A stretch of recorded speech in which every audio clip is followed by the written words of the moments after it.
The fourth Aimma, Imam Ahmad ibn Hanbal. Imam Ahmad ibn Hanbal also was of the same opinion.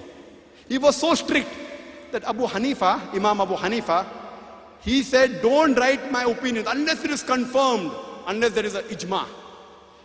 Imam Ahmad ibn Hanbal was more strict because taqleed started. He said, don't write any of my opinions. If you find any of my opinion, whether it be for Imam Malik, or my opinion on Imam Malik, or Imam Shafi, Imam Abu Hanifa, go to the source.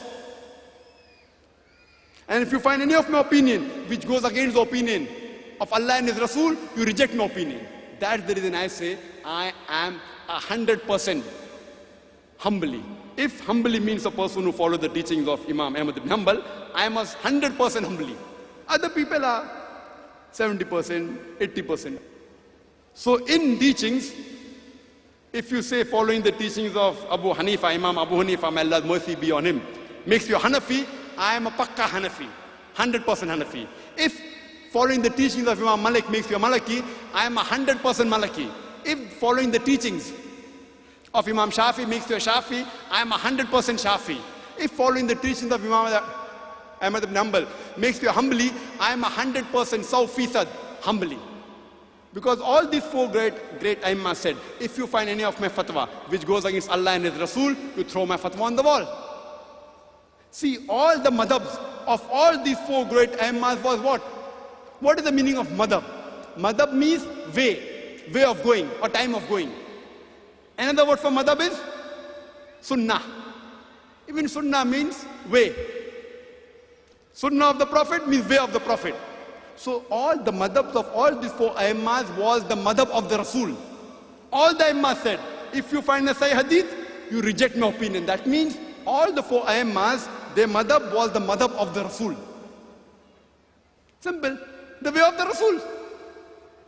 Imam Abu Hanifa, may Allah be pleased with him, may Allah's mercy be on him, he never came to start a new Hanafi madhab. Imam Malik never came to start a new Maliki madhab. Imam Shafi never came to start a Shafi madhab. Imam Ahmad ibn Hanbal never came to start a new Hanbali madhab. All of them followed the madhab of the Rasul. Like how the Christians misunderstand, Jesus Christ, peace be upon him, never came to teach Christianity. He came to teach Islam. Similarly, all these four great Aimmas, they came to give us knowledge of the teachings of Allah and His Rasul. Their madhab was no madhab but the madhab of the Rasul. Allah says in the Quran, in Surah Al-Imran, chapter number 4, verse number 59, Atiullah, Atiur Rasul, obey Allah and obey the Messenger, and those charged with affairs. With those charged with affairs or with knowledge. You have to follow Allah and His Rasul. After that Allah says, and those who are charged with the affairs, those endowed with knowledge. But the verse does not end there. The verse continues. But if they differ, go back to Allah and His Rasul. So if those with knowledge, Imam Shafi, Imam Ahmad ibn Hanbal, Imam Malik, Imam Hanbal, may Allah's mercy be on them all. If they differ, go back to Allah and His Rasul. So all the four Aimmas, they said the same thing. If you find my fatwa which goes against Allah and Rasul, reject my opinion. Same thing Allah says, Atullah, Atul Rasul, obey Allah and obey the messengers, and those charged with their affairs, those endowed with knowledge. But if they differ, go back to Allah and His Rasul if you believe in Allah and the last day. For this is the best and the correct way of determination. There is no better way of determination according to Allah than going back to Allah and His Rasul. It is so simple. Now, there are some brothers who come and ask me the question. Brother Zakir, fine. Those people who have knowledge of Quran and Hadith, for them it is very easy to know what is right, what is wrong, what is Sahih Hadith, what is Zaif Hadith. How can we, as lay Muslims, as common Muslims, understand what is right, what is wrong? It's a very good question. I tell them. Then they say, that's the reason we do taqleed.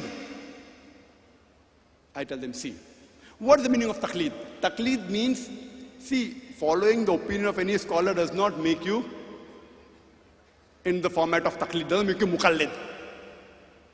If, after showing proof that the scholar you're following is wrong, and then you follow him, yet that makes you a muqallid.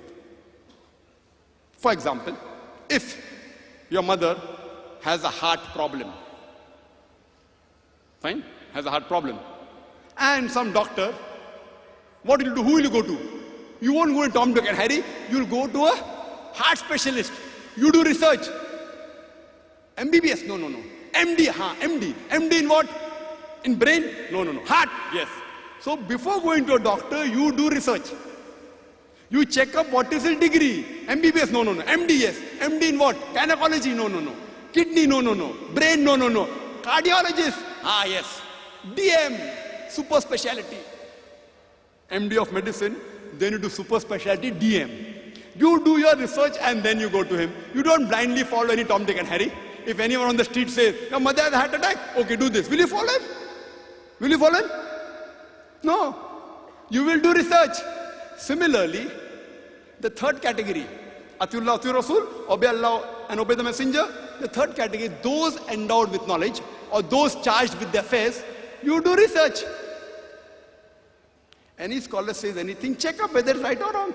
See, everything you cannot check up. Now you have heard 10 different scholars.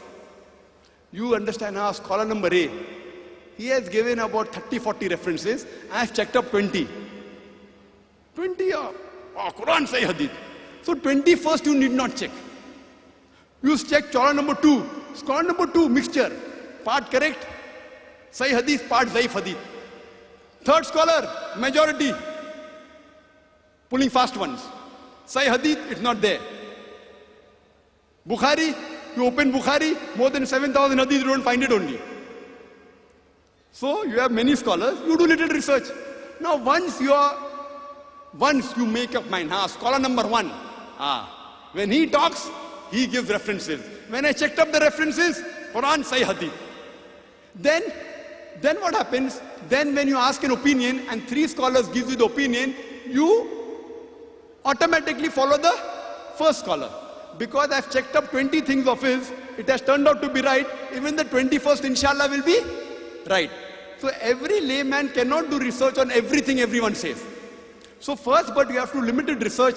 This scholar number A, he speaks on Quran and Hadith. Scholar A, B, C, D. Or scholar number 1.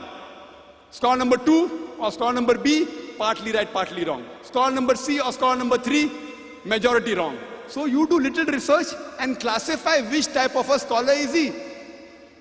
And then if you follow, without doing research, scholar number 1, no problem. But suppose you follow scholar number 1, you have done research on. Another scholar comes and says, what scholar number 1 has said is wrong, I give you proof from Quran and Sahih Hadith. You check up the proof. If it is wrong, you reject him and follow scholar number 1. But if the proof that fourth scholar gave you, it is from Quran and Hadith, going against the opinion of scholar number 1, then you reject the fatwa of scholar number 1. So if, see for example, I am there, when I hear something, what I speak, in the talk I do my research. But there's more knowledge in my head, in my brain, which I haven't checked up. But yet, I classify. For example, if I hear a statement from Sheikh Nasiruddin Albani, mashallah, who expired recently, according to me is one of the greatest muhaddis of the recent times. So what he says, I follow on the face of it. Because I've checked up, he's a scholar, mashallah, following Quran and Sahih Hadith. But if someone gets me a fatwa against Nasiruddin Albani, if it's from Quran and Sunnah, I may reject the fatwa of Nasiruddin Albani. I may. But I know, see, every human being can make mistakes. Imam Shafi made a mistake, Imam Abu Hanifa made a mistake, Imam Ahmad ibn Hanbal made, Imam Malik made. So why can't Sheikh Nasiruddin Albani make? He can make. But he belongs to the group of scholars which